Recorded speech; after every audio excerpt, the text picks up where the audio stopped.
Today, almost everyone carries a camera with them everywhere they go. The reason is simple. Smartphones have made photography incredibly accessible. Instead of carrying a dedicated camera, people can simply pull out their phone and capture moments instantly. But this raises an interesting question.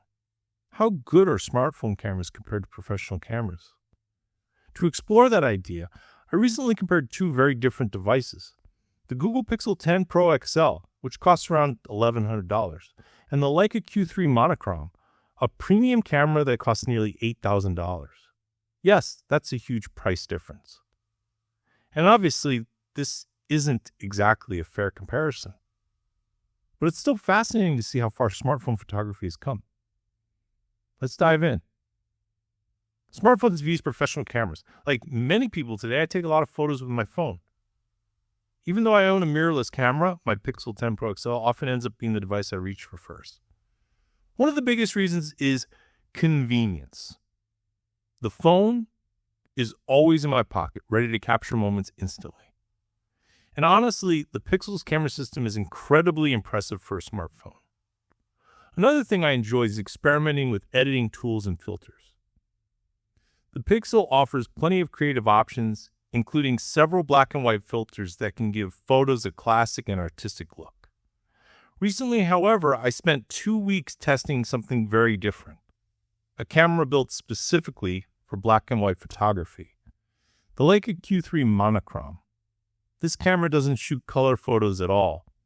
Instead, it uses a special monochrome sensor designed to capture black and white images with incredible detail and depth. Testing this camera made me curious. How would a high-end monochrome camera compare to the Pixel's black and white filters? A quick look at the specs. Before we talk about the results, let's take a quick look at the hardware behind both devices. The Google Pixel 10 Pro XL comes with an impressive camera setup. It features a 50-megapixel main camera, a 48-megapixel ultra-wide lens, and a 48-megapixel telephoto lens with 5x optical zoom.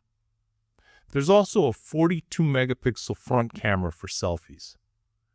The phone can shoot in full 50-megapixel resolution if you enable the high-resolution option in the camera's Pro settings.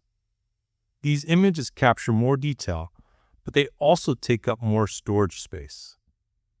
The Pixel also offers 100x AI-enhanced zoom using advanced processing to upscale distant images.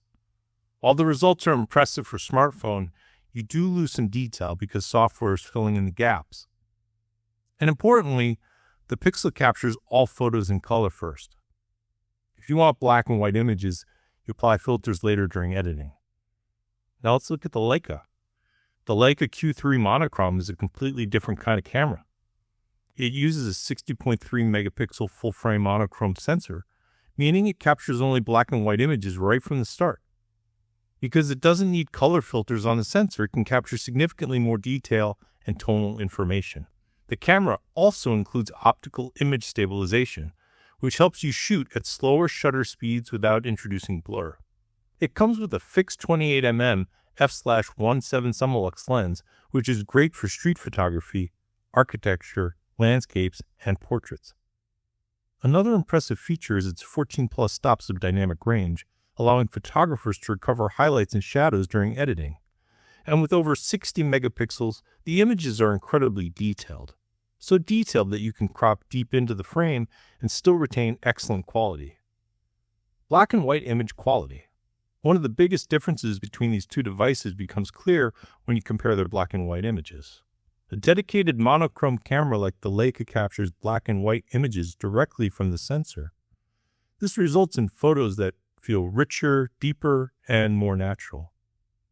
There's a noticeable sense of depth in the images, almost like a subtle three-dimensional effect. Edges appear smoother and subjects stand out more clearly from the background. On the other hand, the Pixel creates black and white photos by applying software filters to color images. And while the results can still look great, they sometimes appear a bit sharper or more processed. Google's HDR processing and the Tensor G5 chip do an excellent job balancing exposure and improving detail. But once the black and white filter is applied, the images can occasionally look slightly over-sharpened. Compared side by side, the Leica's photos feel more natural and cinematic. They also carry a mood and character that's difficult for software filters to replicate.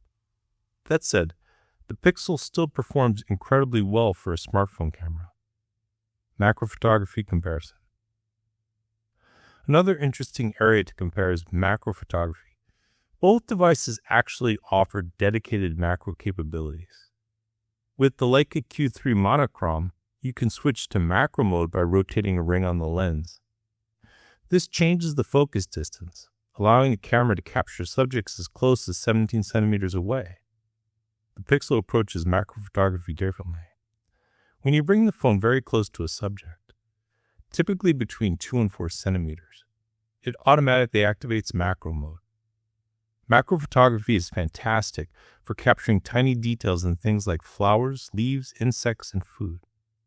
When comparing the results, both devices produce impressive close-up images. The Leica's photos tend to look softer and more natural, especially when capturing textures like wood or fabric. The Pixel, on the other hand, sometimes emphasizes edges more strongly, making textures appear sharper than they actually are. But despite that, the Pixel still manages to capture an incredible amount of detail for such a small camera system, where the Pixel 10 Pro XL wins. While the Leica clearly dominates in image quality, there's one area where the Pixel easily wins: value. The Leica Q3 Monochrom costs nearly $8,000. That makes it a highly specialized and expensive piece of equipment. In contrast, the Pixel 10 Pro XL costs around $1,199, which is less than 1/5 of the Leica's price. And for everyday photography, the Pixel does an excellent job. It's versatile, portable, and incredibly convenient. You can take photos, edit them instantly, and share them within seconds. For casual photographers, that convenience is hard to beat, where the Leica Q3 Monochrom wins. Of course, when it comes to pure image quality, the Leica still holds the advantage. Its large, full-frame sensor captures far more light than a smartphone sensor. This results in better dynamic range, more natural tones, and greater detail. Professional cameras also produce a shallower depth of field, which creates beautiful background blur and stronger subject separation. Smartphone sensors simply can't match that level of performance. And that's why comparing the two devices isn't really about choosing one over the other. They serve completely different purposes. Final thoughts. At the end of the day, both the Leica Q3 Monochrom and the Pixel 10 Pro XL are incredible tools. The Leica is designed for photographers who want the absolute best black and white image quality possible. The Pixel, on the other hand, offers an amazing balance of convenience, versatility, and strong camera performance in a device that fits in your pocket. Personally, I'll continue using both. Sometimes I'll reach for my mirrorless camera when I want maximum image quality. Other times, my Pixel will be the perfect choice for quick photos on the go. And honestly, that's the beauty of modern photography. No matter what device you're using, capturing great moments has never been easy.